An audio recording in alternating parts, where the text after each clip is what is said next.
In the dawn of time, before the earth knew the meaning of borders, when great rivers reigned as kings, a civilization was born. It rose between two mighty waters, the Tigris and the Euphrates. This is the story of Mesopotamia, the land between the rivers. Our journey begins with a young scribe named Ethana in the bustling city of Uruk. With a clay tablet in one hand and a red stylus in the other, he was more than just a recorder of grain sacks and trade deals.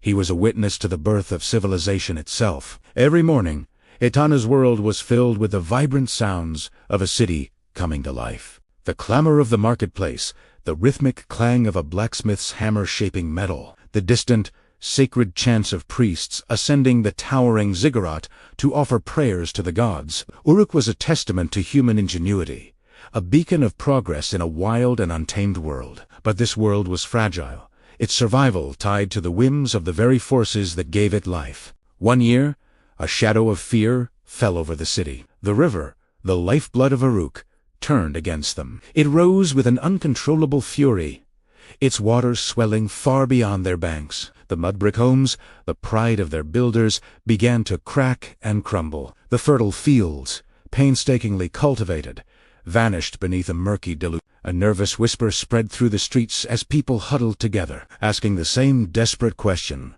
which god have we angered? The river that had always been a giver of life now seemed determined to take it all away. In this time of crisis, Etana was summoned to the great temple of Enlil, the powerful god of wind, earth, and storms. His task was to record the words of the high priests, to capture any divine message that might save them. He walked through halls thick with the smoke of incense and the tension of prayer. There, amidst the flickering shadows, he heard a prophecy that would alter the course of their history.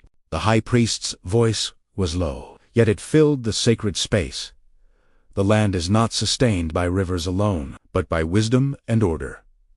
These words resonated deep within Etana, not as a curse, but as a challenge. When Etana returned to the ruler's council, the city's elders were desperate for answers. He clutched his clay tablet, the prophecy etched into its surface, and dared to speak. He proposed something revolutionary, something that went against generations of simply reacting to the river's moods. He suggested they controlled the river, not through prayer or sacrifice, but through human effort. He spoke of digging great canals to redirect the floodwaters, of creating a system that would serve the city, not threaten it. More than that, he proposed a radical new idea. Laws that would bind every citizen, from the highest noble to the humblest farmer, in a shared responsibility for the project.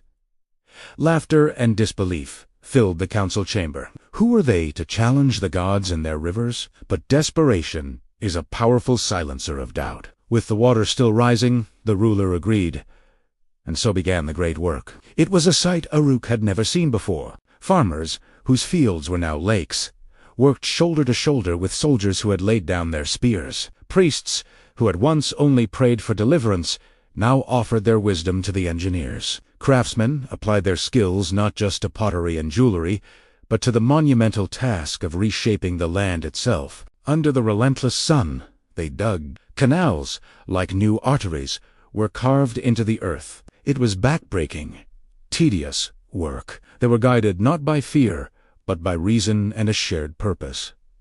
Slowly, miraculously, their efforts began to pay off. The furious river, now given new paths to follow, began to calm. The floodwaters receded, revealing the rich, dark soil beneath. Life flowed back into the fields, and a collective sigh of relief swept through Uruk. They had not just survived, they had triumphed.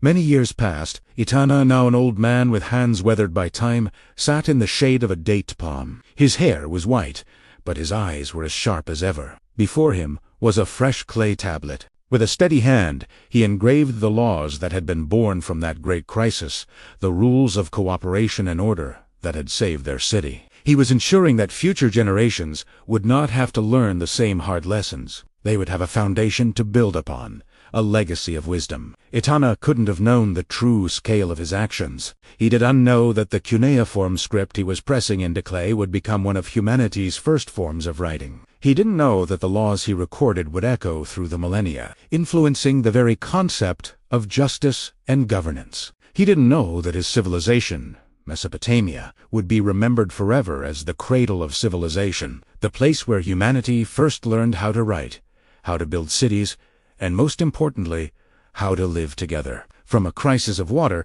came a tide of innovation that would shape the world. Thank you so much for watching. If you enjoyed this journey back in time, please give this video a like and subscribe to our channel for more stories about the moments that made us who we are. Let us know in the comments which ancient civilization you'd like us to explore next. Until then, stay curious.